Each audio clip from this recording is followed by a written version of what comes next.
We are celebrating the Ascension. When we hear the word, the feast of Ascension, some questions come into our mind. What questions? Questions like, why did he go up? Ascend means to go up. Descend means go down. That means Jesus went up into the heavens, went up to the space above. Is heaven, the next question people ask, is heaven up there and hell down under the earth? Because the word used is went up or lifted up. So this the question many people ask, and sometimes people ask also, why did Jesus spend 40 days after the resurrection? What was the purpose behind 40 days after the resurrection? So these are some of the questions many people have on this ascension. And we'll just look at this ascension, the meaning of ascension, and the purpose, the mission behind the ascension. Let us look at it from three levels, or from the three areas of ascension for us to understand. Number one, ascension is not exactly going to the space. It is moving from earthly space of God to God's space.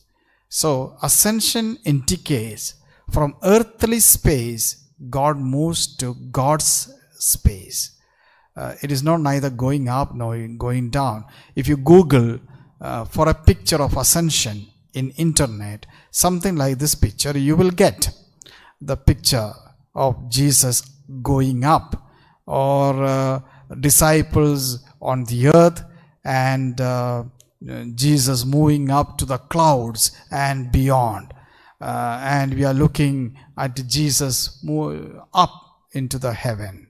You know, ascension was not a vertical takeoff of Jesus. That is something like a rocket. He goes into the space and the moon and up like that. It was not a vertical takeoff, though we say ascend. What exactly then ascension? If it was not a vertical takeoff, ascension is something more than that. And what is that? The famous biblical scholar Tom Wright says this. He says these words about ascension. Jesus is lifted up, indicating to the disciples not that he was heading out somewhere beyond the moon, beyond Mars, or wherever, but that he was going into God's space, God's dimension. The cloud, as so often in the Bible, is the sign of God's presence. So we hear in the book of Acts that he was lifted up and the cloud covered him. So that's the indication we need to understand in the Bible. It is moving to God's dimension. From one dimension, that dimension of our space and time, to another dimension of space and time, which is not our space and time. That is God's dimension. It is not that dimension beyond moon or beyond Mars going up. It is another space and time, God's world. To understand that concept better, the image used in this Bible, language of the Bible, is cloud. If you read the words in the Acts, you will find a cloud took him from their side. A cloud. What's the word cloud? It is not just a cloud in the sky. It is very rich in meaning. It is a biblical image, biblical metaphor for God's presence, God's abode. Where do you find cloud? Several places in Old Testament and New Testament, you will find this words cloud. Look at during the Exodus of Israel in the Old Testament, 40 years while they were traveling. And it is said in the book of Exodus, a cloud was moving in front of them, a pillar of cloud. a pillar of cloud. The Lord went in from them in the pillar of cloud. That's the verse used. The Lord went in. The Lord was in the presence of the cloud. The cloud indicated the presence of the Lord. And as Israel moved 40 years in the desert, the Lord was moving with them in the form of cloud. So remember the word cloud used in the Bible indicating God's presence. And here at the Ascension, God is moving to the cloud means He is moving to His presence. He is on aboard. One more indication in the Bible, during the Exodus again, they had a tent, Lord's tent, where the Lord's presence indicated through the tabernacle, the Ark of the Covenant with the 10 commandments, a kind of forerunner of Jerusalem temple, even a forerunner of our own churches, God's presence, was the tent. And in the tent, there was a cloud again. This is what it is written there. Then the cloud covered the tent of meeting, and the glory of the Lord filled the tabernacle. Moses was not able to enter the tent of meeting because the cloud settled upon it, and the glory of the Lord filled the tabernacle. So the presence of God, the tent, a kind of forerunner of our own churches, presence, God's house. That cloud was God's house, and it was filling the tent. So even during the transfiguration, or even during the baptism of Jesus, voice from the cloud spoke. Voice from the cloud. The cloud always indicated the presence of the Lord. So it is not moving up or down. It is actually moving to one space to another space. God's space. That's the first meaning of ascension. Second meaning, let us look at it is actually good news amidst bad news. Ascension indicates good news amidst bad news.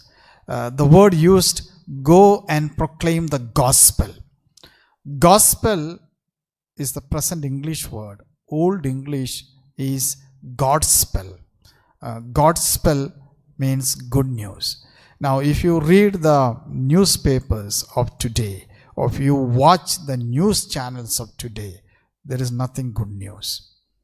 Not because of the pandemic alone. Every day we get plenty of bad news. Our news channels and newspapers are full of bad news. And it is in this context the Lord Jesus told the disciples, preach the gospel. Good news. What is this good news to preach? Just good tidings, etc. If you look at the word good news, the word used in the Greek language,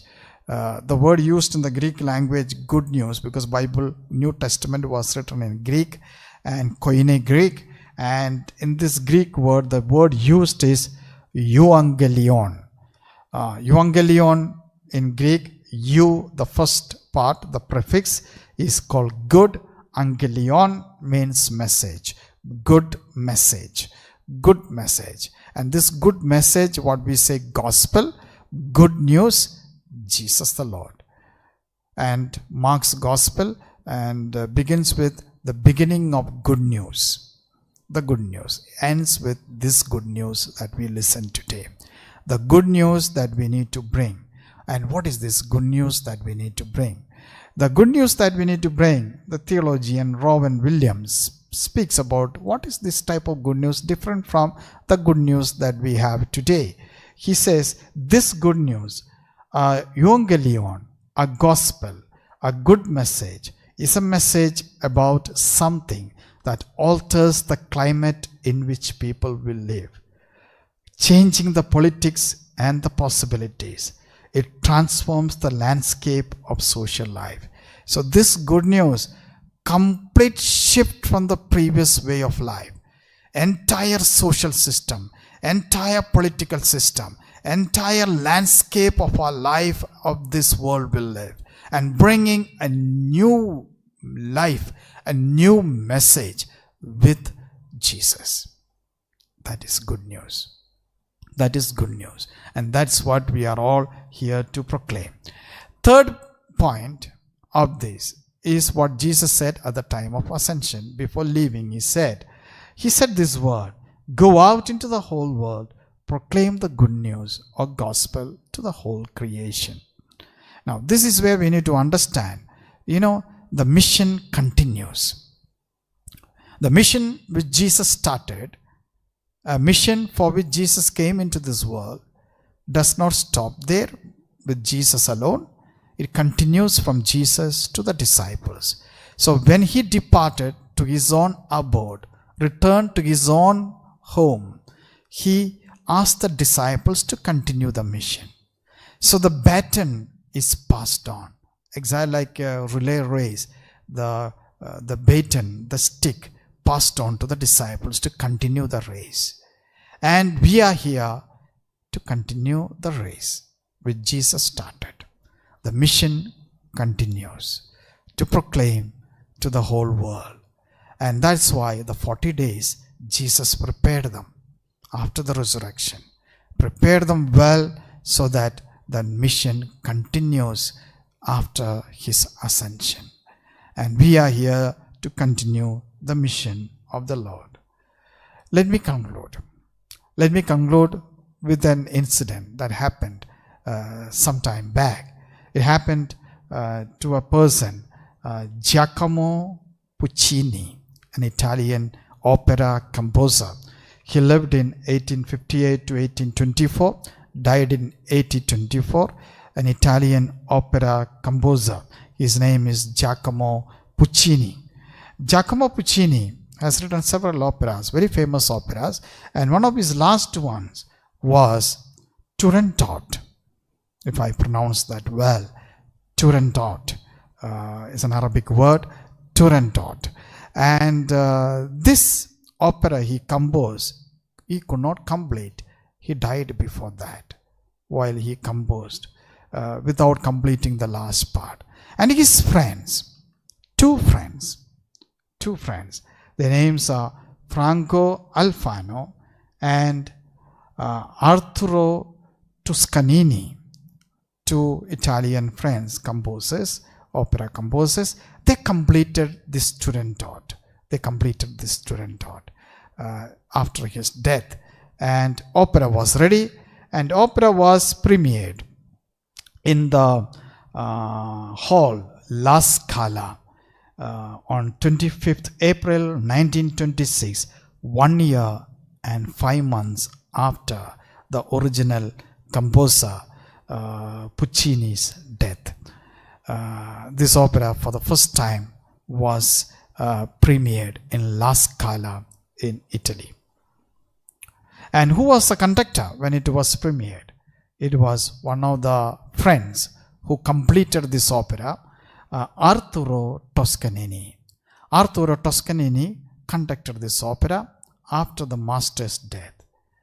And as the opera began, very interesting, the first part, was composed by the master Puccini, and later parts his two friends. When the first part of the opera, composed by Puccini, he stopped the opera. When it was over, he turned to the audience and said, "This is where the master ends." He raised the baton and said again, "And this is where his friends began." Think of Ascension, something like this. Ascension is something like this. Ascension is, this is where the master ends. And Ascension is, this is where his friends, disciples, each one of us begin. Go into the whole world, proclaim the gospel to the whole of creation.